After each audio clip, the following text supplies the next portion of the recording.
السلام علیکم ورحمۃ اللہ وبرکاتہ۔ الحمد للہ نحمده ونستعینه ونستغفره ونؤمن به ونتوکل علیہ ونعوذ باللہ من شرور انفسنا ومن سیئات اعمالنا من يهده الله فلا مضل له ومن يضلل فلا هادي له ونشهد ان لا اله الا الله وحده لا شريك له ونشهد ان سيدنا ونبينا ومولانا محمدا عبده ورسوله أما بعد فأعوذ بالله من الشيطان الرجيم بسم الله الرحمن الرحيم لقد رضي الله عن المؤمنين إذ يبايعونك تحت الشجرة فعلم ما في قلوبهم فأنزل السكينة عليهم وأثابهم فتحا قريبا۔ محترم ناظرین کرام، عشرہ مبشرہ کا سلسلہ جاری ہے، اور اس سے پہلے ہم دو صحابہ کرام یعنی ان دو صحابہ کرام کے متعلق گفتگو کر چکے ہیں جن کو اللہ تبارک و تعالی اور نبی کریم صلی اللہ علیہ وسلم کی طرف سے جنت کی بشارت دی گئی۔ ان میں سے پہلی شخصیت خلیفہ اول حضرت ابو بکر صدیق رضی اللہ عنہ تھے، جبکہ دوسری شخصیت خلیفہ ثانی حضرت عمر فاروق رضی اللہ عنہ تھے۔ ہم نے آپ سے یہ ذکر کیا تھا کہ اس شخصیت کے متعلق گفتگو کرنے سے پہلے کہ جو عشرہ مبشرہ سے تعلق رکھتی ہے، ہم صحابہ کرام سے متعلق کچھ عمومی گفتگو آپ کے سامنے بھی رکھیں گے، اس لیے کہ یہ صحابہ کرام ہی تھے کہ جن کے وسیلے سے، جن کے ذریعے سے ہم تک دین پہنچے۔ آج اگر صحابہ کرام نبی کریم صلی اللہ علیہ وسلم کے بعد تبلیغ کے لیے اور مختلف دنیا کے علاقوں میں نہ جاتے تو ہم تک وہ دین نہ پہنچتا جو نبی کریم صلی اللہ علیہ وسلم لے کر آئے تھے۔ تو صحابہ کرام یہ ہمارے لیے ذریعہ بنے نبی کریم صلی اللہ علیہ وسلم کی معرفت کا، اور نبی کریم صلی اللہ علیہ وسلم کے ذریعے ہمیں اللہ تبارک و تعالیٰ کی معرفت ہوئی، اور یہی معرفت کا وہ سلسلہ ہے کہ جو صحابہ سے محبت کرتا ہے اور صحابہ کی اتباع کرتا ہے، وہ نبی کریم صلی اللہ علیہ وسلم کی محبت اس کے دل میں ہے، اور وہ حضور صلی اللہ علیہ وسلم کی اتباع کرتا ہے۔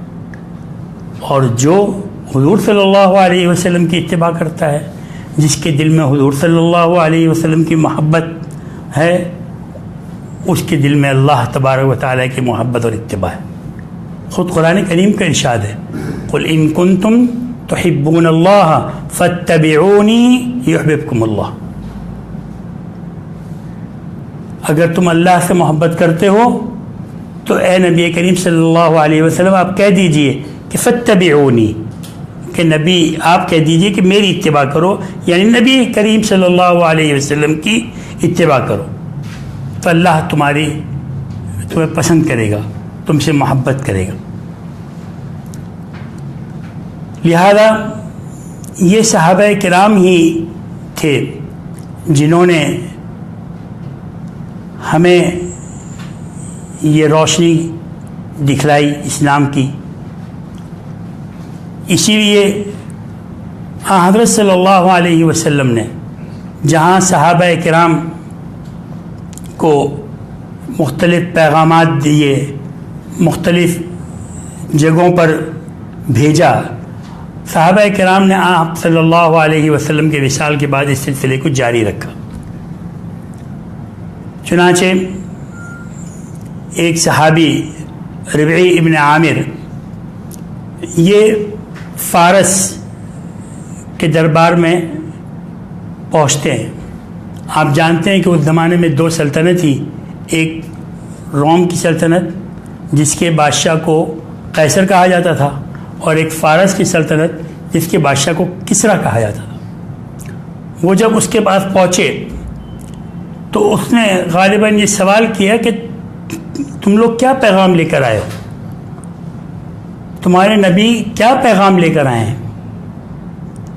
تو انہوں نے اس وقت جو جواب دیا، انہوں نے فرمایا کہ جئنا لنخرج العباد من عبادة العباد إلى عبادة رب العباد ومن ضيق الدنيا إلى سعة الآخرة ومن جور الأديان إلى عدالة الإسلام۔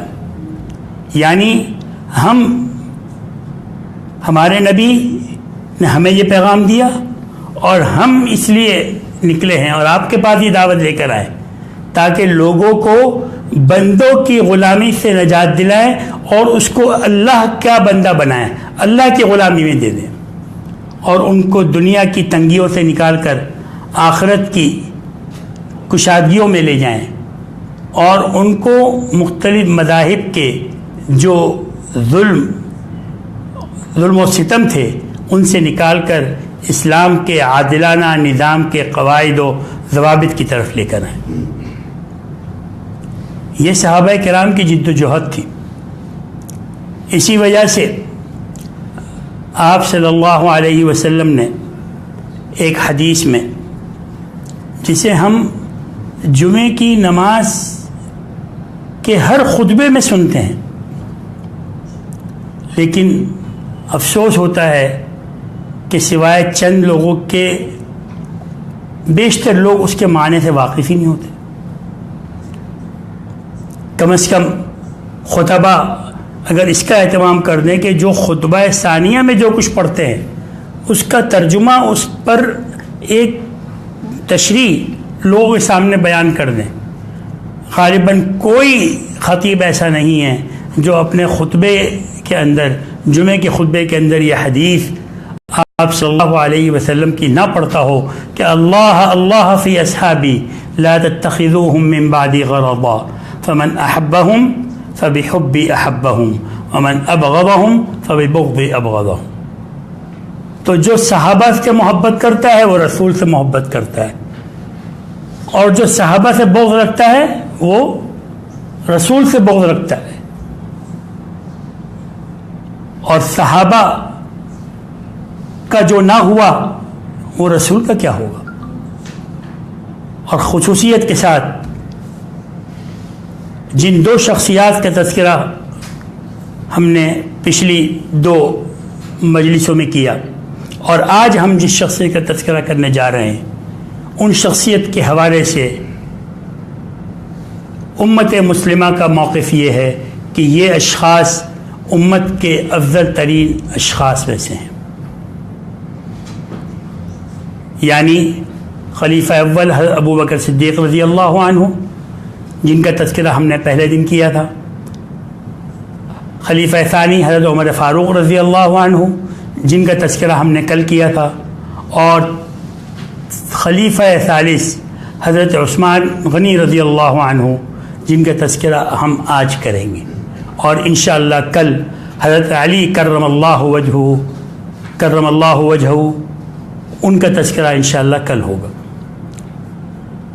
حضرت عثمان ابن عفان، ان کی پیدائش عام الفیل کے 6 سال بعد ہوئی۔ عرب میں دستور تھا کہ کسی کی تاریخ پیدائش یا تاریخ وفات یا کسی اہم واقعے کی نسبت سے اس کو جوڑتے تھے، تو عام الفیل اصحاب فیل کا جو واقعہ تھا، ابرہہ جو لشکر لے کر آیا تھا، یہ ایک بہت بڑا واقعہ تھا مشرکین کے لیے، لہذا مشرکین مکہ کے لیے یا اہل مکہ کے لیے کہہ لیجیے، تو وہ اس واقعے سے مختلف تاریخیں یاد رکھتے تھے۔ اس واقعے والے سال میں ہی آپ صلی اللہ علیہ وسلم کی ولادت ہوئی۔ اس واقعے کے 6 سال بعد حضرت عثمان ابن عفان رضی اللہ عنہ کی ولادت ہوئی۔ گویا حضرت عثمان ابن عفان حضور صلی اللہ علیہ وسلم سے 6 سال عمر میں چھوٹے تھے۔ حضرت عثمان ابن عفان نے جوانی میں قدم رکھا اور آپ ابھی جوان تھے کہ آپ صلی اللہ علیہ وسلم کو بعثت عطا ہوئی، نبوت عطا ہوئی، اور نبی کریم صلی اللہ علیہ وسلم نے دین کی تبلیغ کا اعلان کیا. اور اس وقت تک تقریباً مردوں میں سے 3 لوگ، اور اگر ہم مجموعی طور پہ دیکھیں تو 4 لوگ مسلمان ہو چکے تھے. آپ جانتے ہیں کہ حضرت خدیجہ رضی اللہ عنہ زوجہ مطہرہ ام المؤمنین یہ سب سے پہلے اسلام لائی تھی. مردوں اور عورتوں میں اگر دیکھا جائے مجموعی طور پر سب سے پہلے اسلام لانے والی شخصیت حضرت خدیجہ رضی اللہ تعالی عنہ ہے. اس کے بعد مردوں میں حضرت ابو بکر صدیق رضی اللہ عنہ، غلاموں میں حضرت زید بن حارثہ رضی اللہ عنہ، اور بچوں میں حضرت علی رضی اللہ عنہ مسلمان ہوئے. اس لحاظ سے حضرت عثمان ابن عفان وہ 5ویں شخصیت ہے جو دائرہ اسلام میں داخل ہوئی. حضرت عثمان ابن عفان اس دور میں بہت پڑھے لکھے لوگوں میں شمار ہوتے تھے اور مکہ کے مالدار لوگوں میں شمار ہوتے تھے. اسی وجہ سے ان کا لقب جو ہے وہ غنی تھا، اور یہ لقب ایسا تھا کہ آج تک حضرت عثمان کا نام بغیر غنی کے لیا ہی نہیں جاتا. آپ کسی بچے کا نام رکھتے ہیں تو صرف عثمان نہیں رکھتے، عثمان غنی رکھتے. کیوں؟ اس لیے کہ حضرت عثمان کے نام کے ساتھ غنی کا لفظ لازم و ملزوم ہے، تو مسلمان اپنے بچوں کے نام کے ساتھ بھی اس کو لازمی رکھتے ہیں. لیکن جب حضرت عثمان رضی اللہ عنہ اسلام لے آتے ہیں تو وہی حضرت عثمان ابن عفان جو مکے والوں کی نظر میں مالدار تھے، پڑھے لکھے تھے، باعزت تھے، لیکن اسلام لاتے ہی ان پر بھی مصائب و آلام آنے لگے. خدا کی قدرت ہے کہ وہ جس کو بڑا بنانا چاہتا ہے اس کو رنج و الم کے کندن میں، اس کو بھٹی میں تپا کر کندن بناتا ہے، اور اس کو ایسے مصائب و آلام سے گزارا جاتا ہے کہ وہ پختہ ہو جاتا ہے. یہ دور حضرت عثمان بن عفان پر بھی آیا. مکے کے لوگوں نے ان کو بھی ایذا پہنچانی شروع کر دی، باوجود کہ وہ اس قبول اسلام سے پہلے بڑے معزز تھے. لیکن بہرحال اتنی ایذائیں پہنچائیں کہ نبی کریم صلی اللہ علیہ وسلم نے جو پہلی ہجرت حبشہ تھی اس میں حضرت عثمان رضی اللہ عنہ کو اس کی اجازت دی کہ وہ حبشہ کی طرف ہجرت کر جائیں. اور اس وقت تک حضرت عثمان رضی اللہ عنہ کی شادی آپ صلی اللہ علیہ وسلم کی صاحبزادی حضرت رقیہ رضی اللہ عنہ سے ہو چکی تھی. لہذا حضور صلی اللہ علیہ وسلم نے فرمایا کہ یہ حضرت ابراہیم علیہ السلام کے بعد یہ وہ پہلا جوڑا ہے، یعنی میاں بیوی ہیں جو ہجرت کر رہے ہیں. تو حضرت رقیہ کے ساتھ حضرت عثمان رضی اللہ عنہ نے ہجرت کی.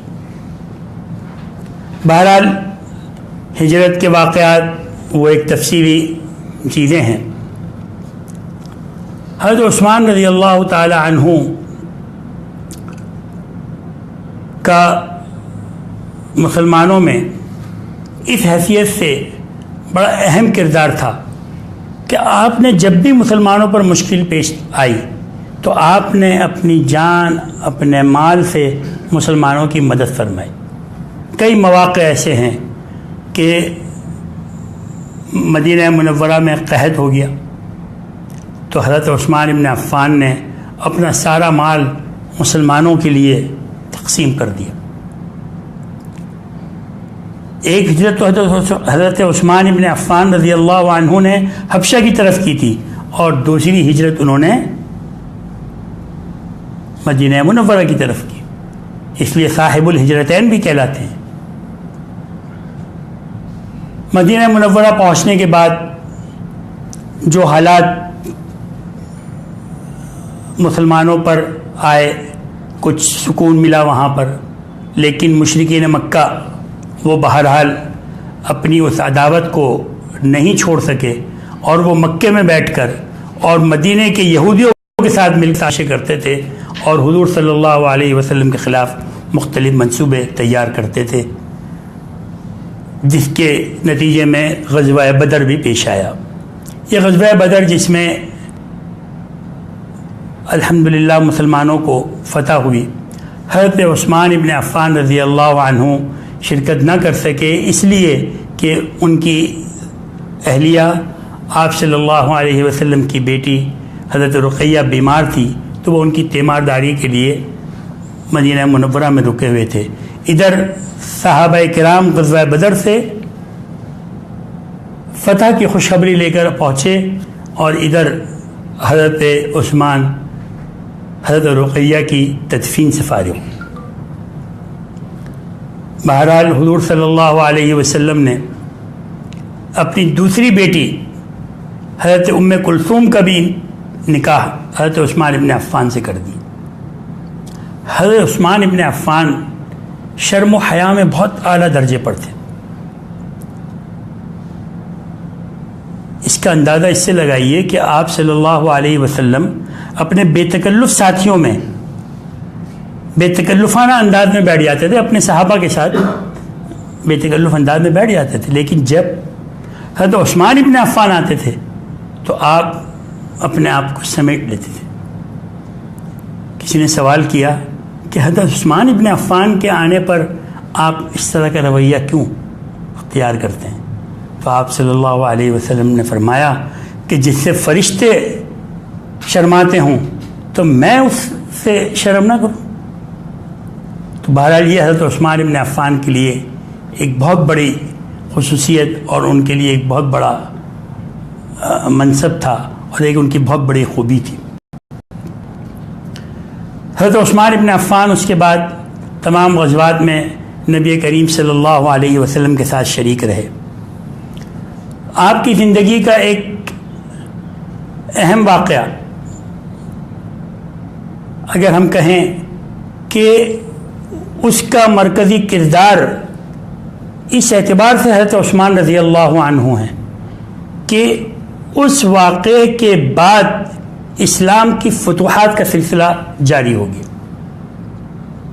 وہ کیسے، میں آپ کے سامنے عرض کرتا ہوں، لیکن اس سے پہلے حضرت عثمان رضی اللہ عنہ کے حوالے سے ایک یہ واقعہ بھی سماعت فرما لیجئے کہ جب مدینہ منورہ میں مسلمان پہنچے تو مدینہ منورہ میں میٹھے پانی کے کنوؤں کی کمی تھی۔ کنویں تھے لیکن پانی نمکین کھارا اس طرح سے تھا، لیکن بعض کنویں میٹھے تھے، اور ان میں سے جو کچھ بھی تھے وہ یہودیوں کے قبضے میں تھے۔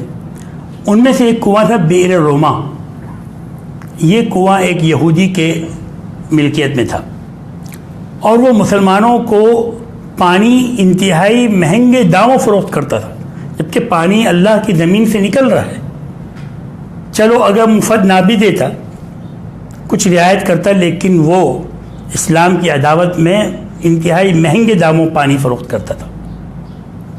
صحابہ کرام نے حضور صلی اللہ علیہ وسلم سے اس کی شکایت کی کہ ہمیں پانی یہاں پر نہیں مل رہا، تو آپ صلی اللہ علیہ وسلم نے یہ اعلان فرمایا کہ کون ہے جو اس کنویں کو خرید کر مسلمانوں کے لیے وقف کر دے تو اللہ تبارک و تعالیٰ اس کے لیے جنت میں ایک چشمہ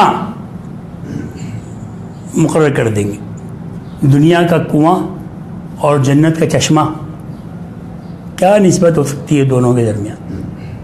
لیکن بہرحال یہ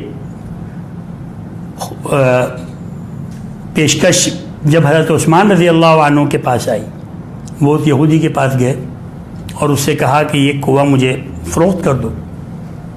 وہ اس کا یہودی ذہنیت آپ جانتے ہی ہیں، وہ تو پیسے کے پجاری۔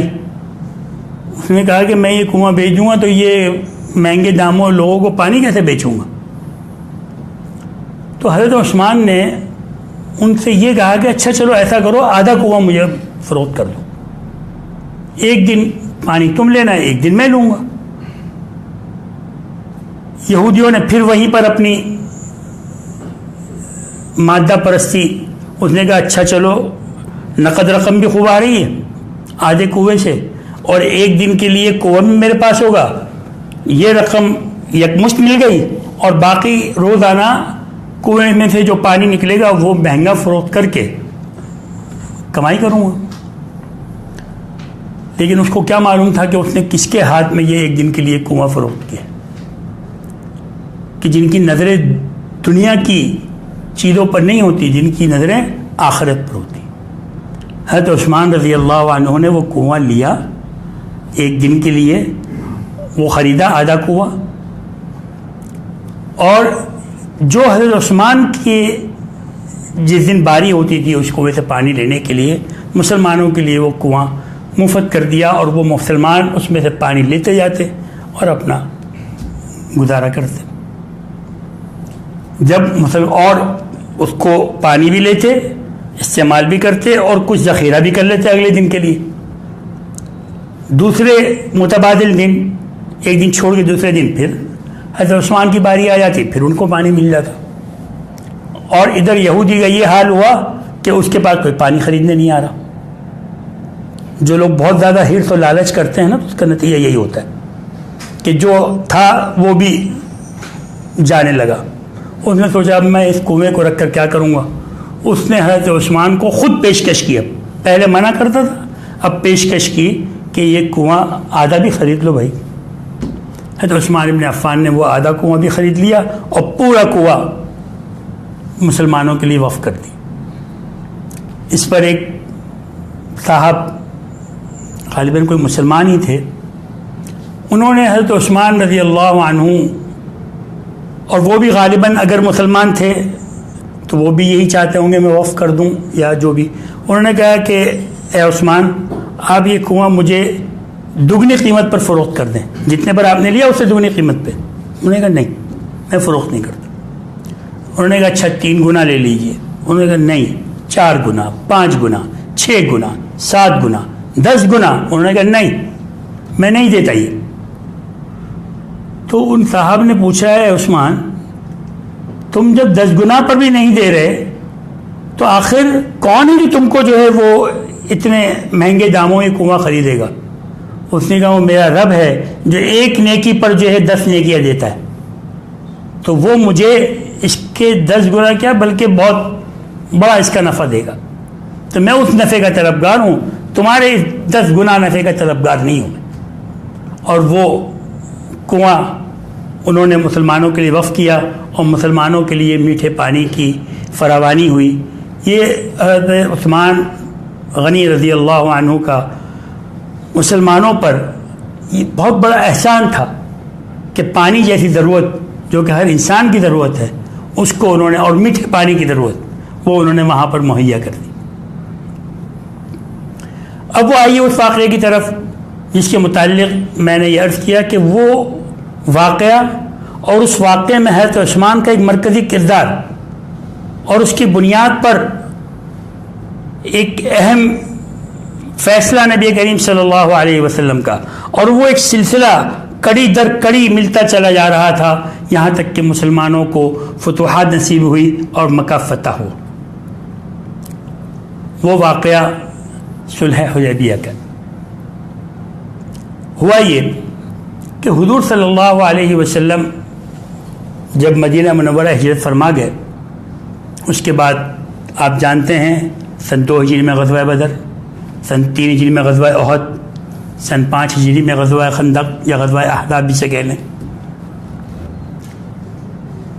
اس کے بعد حضور صلی اللہ علیہ وسلم خواب دیکھتے ہیں کہ آپ اور آپ کے صحابہ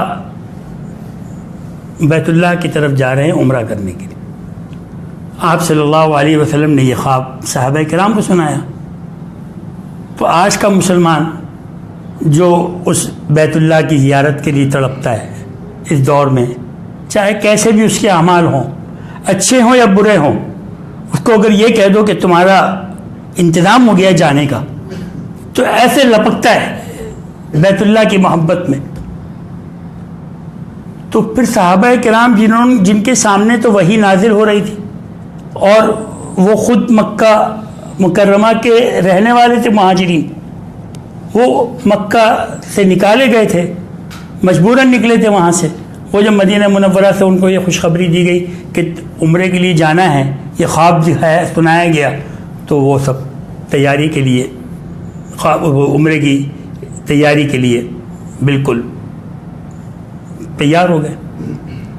چنانچہ یہ ذوالقعدہ سن 6 ہجری میں نبی کریم صلی اللہ علیہ وسلم غالباً یکم ذوالقعدہ کو آپ صلی اللہ علیہ وسلم وہاں سے روانہ ہوئے مدینہ منورہ سے، اور آپ کے ساتھ کم و بیش مختلف روایات کے مطابق کچھ روایات میں 1400 اور کچھ روایات میں 1500 صحابہ کرام کا تذکرہ ملتا ہے، وہ آپ کے ساتھ تھے۔ حضرت عثمان بن عفان بھی تھے۔ بہرحال جب حضور صلی اللہ علیہ وسلم حدیبیہ کے قریب پہنچے تو آپ کی اونٹنی وہ بیٹھ گئی، اس کو اٹھانے کی کوشش کی جا رہی ہے۔ کچھ جملے ہوتے ہیں عربوں میں جو اونٹنی کو چلانے کے لیے ہوتے ہیں، جس طرح ہمارے یہاں جانوروں کو چلانے کے لیے، دوڑانے کے لیے، بلانے کے لیے کچھ جملے ہوتے ہیں نا جو لوگ اختیار کرتے ہیں، تو وہ انہوں نے بہت زیادہ اس کو کیا، لیکن وہ اونٹنی نہ اٹھی۔ حضور صلی اللہ علیہ وسلم سے ذکر کیا تو حضور صلی اللہ علیہ وسلم نے فرمایا، قسم ہے اس ذات کی کہ جس کے قبضے میں میری جان ہے، یہ اونٹنی اپنی مرضی سے نہیں بیٹھی ہے، اس کو یقیناً اللہ کی طرف سے حکم ہوا ہے، اور جب اس کو حکم ہوگا وہ چل پڑے گی۔ چنانچہ کچھ دیر بعد جب آپ صلی اللہ علیہ وسلم نے الفاظ فرمائے تو اونٹنی خود بخود اٹھی اور حدیبیہ کے مقام پر آ کر بیٹھ گئی۔ یہ حدیبیہ کے مقام کہاں ہے؟ دراصل حدیبیہ ایک کنویں کا نام تھا، اور آپ جانتے ہیں کہ عرب خانہ بدوش تھے، تو وہ جو کنویں کا یا کسی پہاڑ کا یا کسی اور چیز کے مناسبت سے وہ علاقے کا نام رکھ دیتے تھے۔ تو چونکہ وہاں پر وہ حدیبیہ کا کنواں لوگوں کو پانی اس سے ملتا تھا، تو انہوں نے اس علاقے کا نام بھی حدیبیہ رکھ دیا۔ اور یہ علاقہ اس وقت بھی کچھ علاقہ حل کے اندر ہے، یعنی جب جدہ سے آتے ہیں تو حل کے اندر ہے، اور اکثر علاقہ اس کا حرم کے اندر ہے۔ جو لوگ جن کو اللہ تبارک و تعالیٰ نے وہاں کی زیارت نصیب فرمائی ہے، تو وہ جانتے ہیں کہ ایک جگہ آتی ہے جہاں پر ایک گیٹ سا بنا ہوا ہے، اور اس پہ ایک رحل بنی ہوئی ہے جس پہ قرآن شریف ہے، جدہ سے آتے وقت مکہ کے راستے سے پہلے، جہاں سے حدود حرم شروع ہوتی ہے۔ یہ شمیسی کا علاقہ کہلاتا ہے آج کل، یہی ہے حدیبیہ کا مقام، جو مکہ مکرمہ سے یا کعبہ سے 9 میل کے فاصلے پر تھا۔ بہرحال وہاں سے حضور صلی اللہ علیہ وسلم نے اپنے ایک صحابی کو بھیجا کہ جا کر معلوم کر کے آئیں، تو اور ان کو یہ اطلاع دیں قریش مکہ کو کہ ہم عمرے کے لیے آئیں۔ وہ جب پہنچے اور ان کو یہ پتہ لگا تو انہوں نے تو باقاعدہ ایک لشکر تیار کر لیا قریش مکہ نے، اور یہ کہا کہ ہم تو محمد کو صلی اللہ علیہ وسلم اور ان کے صحابہ کو ہم تو مکہ میں داخل نہیں ہونے دیں گے۔ اور انہوں نے ایک غلط حرکت یہ کی کہ اس صحابی کی جو حضور کے سفیر بن کر گئے تھے، ان کی سواری کو قتل کر دیا، اور ان کو بھی قتل کرنا چاہتے تھے، لیکن وہاں کے کچھ لوگوں نے جو بڑے لوگ تھے انہوں نے سمجھایا کہ نہیں، یہ کام مت کرو۔ کسی سفیر کو قتل کرنا وہ عرب میں جاہلیت کے زمانے میں بھی اچھا نہیں سمجھا جاتا تھا۔ خیر وہ واپس آئے اور حضور صلی اللہ علیہ وسلم کو سارا قصہ بیان کیا۔ حضور صلی اللہ علیہ وسلم نے حضرت عثمان غنی رضی اللہ عنہ کو بھیجا۔ اسی کے حضرت عثمان غنی رضی اللہ عنہ کے بہت سے رشتہ دار وہاں پر تھے، اور عرب میں دستور تھا، یہ دستور تھا کہ اگر کوئی شخص کسی کی پناہ میں جائے تو وہ اس سے کسی قسم کا وہ جھگڑا نہیں کرتے.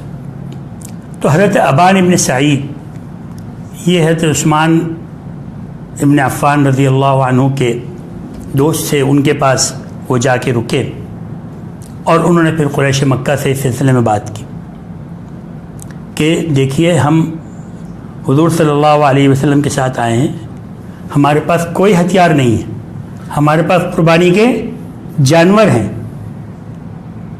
لیکن انہوں نے کہا کہ نہیں، اور یہ کہا حضرت عثمان کو، یہ پیشکش کی، آپ پیشکش سنیے اور پیشکش کا جواب سنیے. یہ پیشکش کی کہ اے عثمان آپ تو طواف کر لیں، لیکن نبی کو اور آپ کے ساتھیوں کو آنے کی اجازت نہیں ہے. انہوں نے کہا کہ عثمان اپنے نبی کے بغیر طواف نہیں کرے گا. حضرت عثمان نے انکار کر دیا، نہیں. وہ اصرار کرتے رہے، شاید آزمانا بھی چاہتے ہوں کہ وفاداری کتنی ہے، لیکن حضرت عثمان نے کہا کہ میں طواف نہیں کروں گا حضور صلی اللہ علیہ وسلم کے بغیر. انہوں نے حضرت عثمان کو روک لیا، اور ادھر یہ خبر مشہور ہو گئی مسلمانوں کے جماعت میں کہ حضرت عثمان رضی اللہ عنہ کو شہید کر دیا گیا. آپ صلی اللہ علیہ وسلم کے لیے یہ خبر اس وجہ سے بڑی حیرت انگیز تھی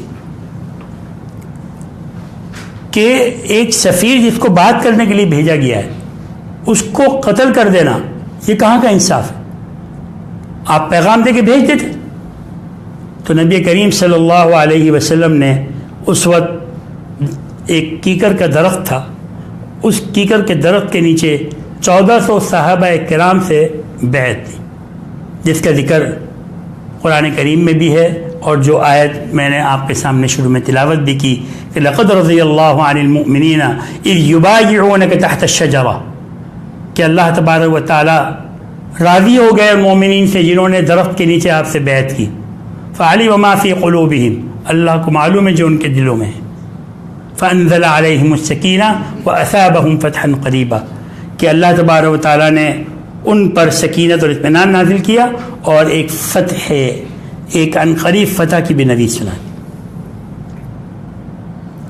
یہ واقعہ تھا حضرت عثمان ابن عفان کی شہادت کی جھوٹی ایک خبر ملی تھی جس پر آپ صلی اللہ علیہ وسلم نے بیعت دی، اور یہ بیعت دی کہ اگر یہ خبر سچی ہے کہ حضرت عثمان رضی اللہ عنہ کو شہید کر دیا گیا ہے تو اس وقت تک ان سے قتال کروں گا جب تک کہ میں زندہ ہوں.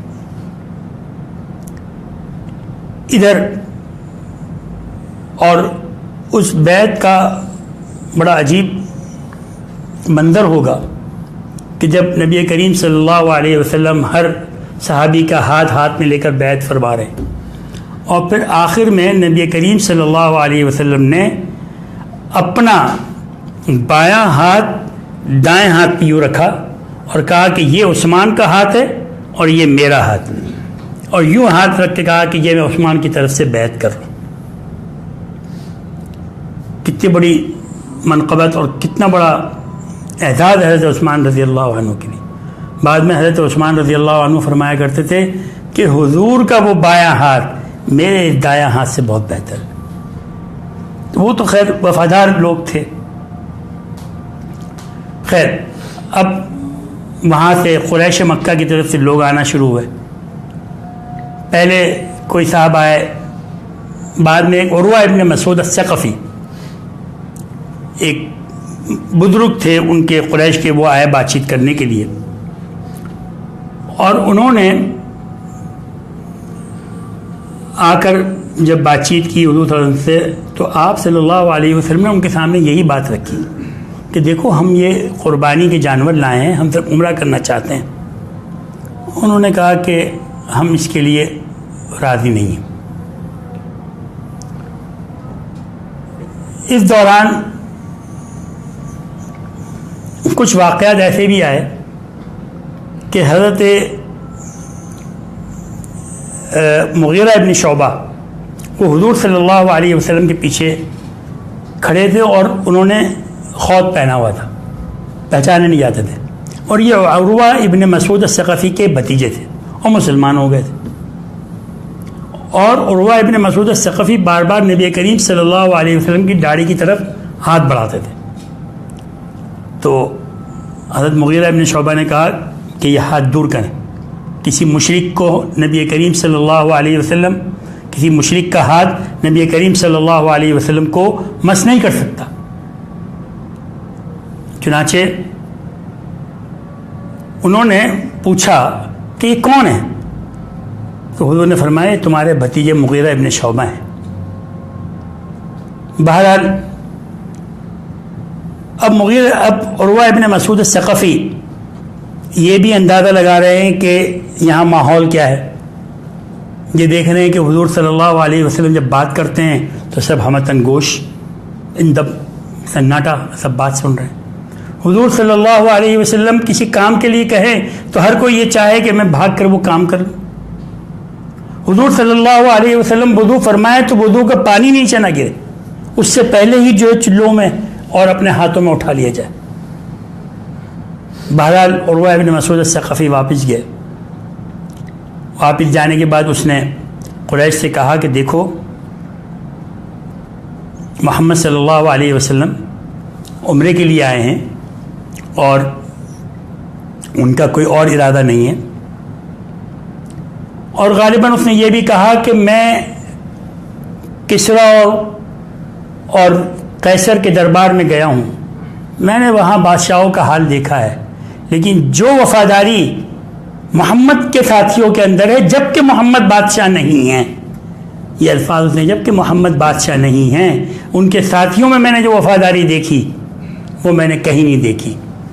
اس کا مطلب یہ ہے کہ وہ بھی دل میں یہ جانتا تھا کہ یہ نبی برحق.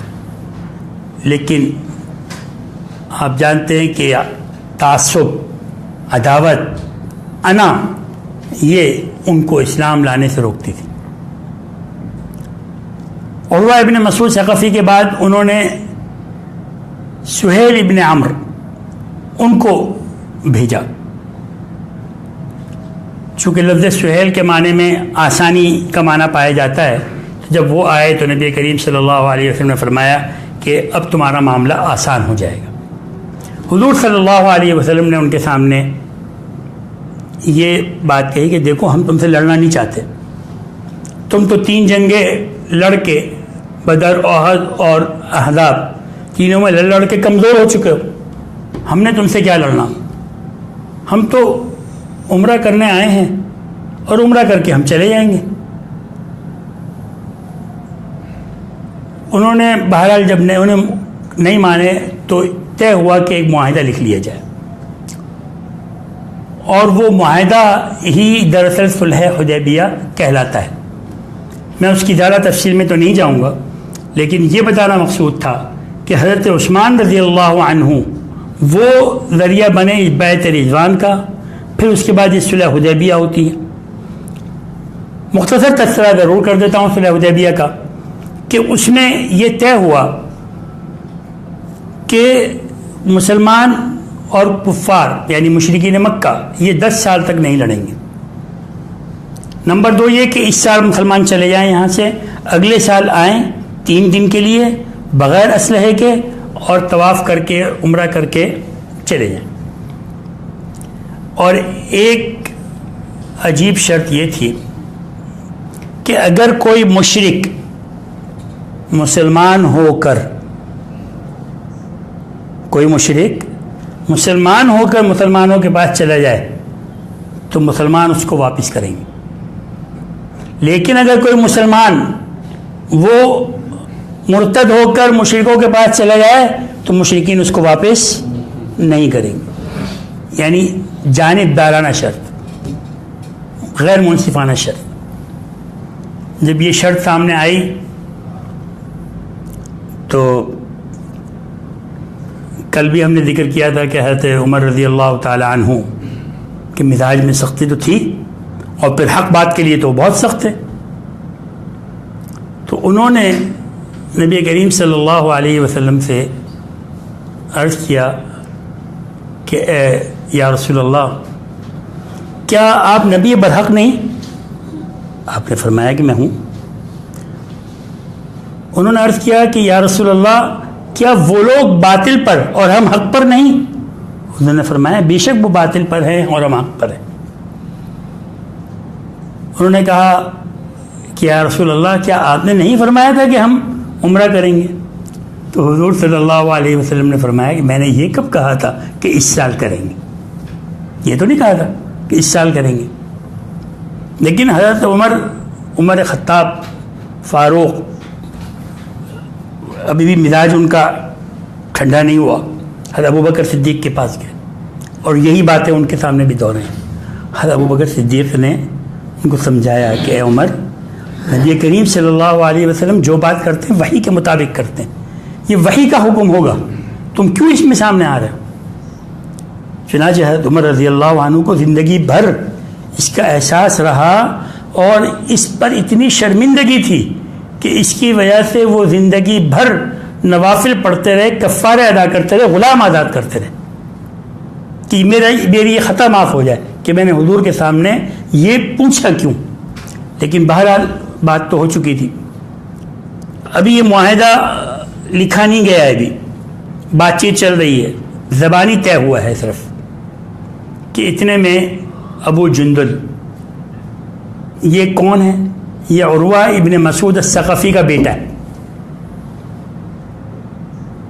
اور وہ بیڑیوں میں جکڑا ہوا کسی طرح سے ان کے نرغے سے نکل کر مسلمانوں کے پاس آ گیا اور حضور سے کہا کہ مسلمان ہو گیا، مجھے ساتھ لے چلیں۔ تو حضور نے سہیل ابن عمرو سے کہا کہ بھئی اس کو ساتھ جانے دو ہمارے۔ اس نے کہا کہ وہ معاہدہ، تو حضور نے فرمایا کہ معاہدہ ابھی لکھا تو نہیں گیا ہے؟ اس نے کہا نہیں، معاہدہ طے ہو چکا ہے۔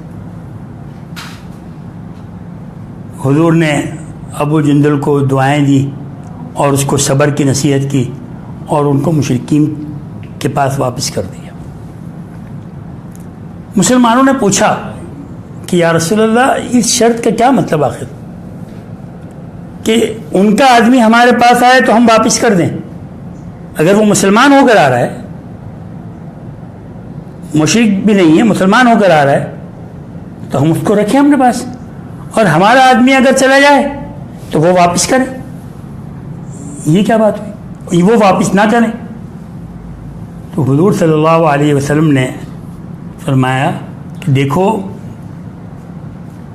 جو مشرک مسلمان ہو گیا وہ اپنے اسلام میں اتنا پختہ ہوگا کہ وہ کبھی اسلام کے نور کو دیکھنے کے بعد شرک کی ظلمت میں نہیں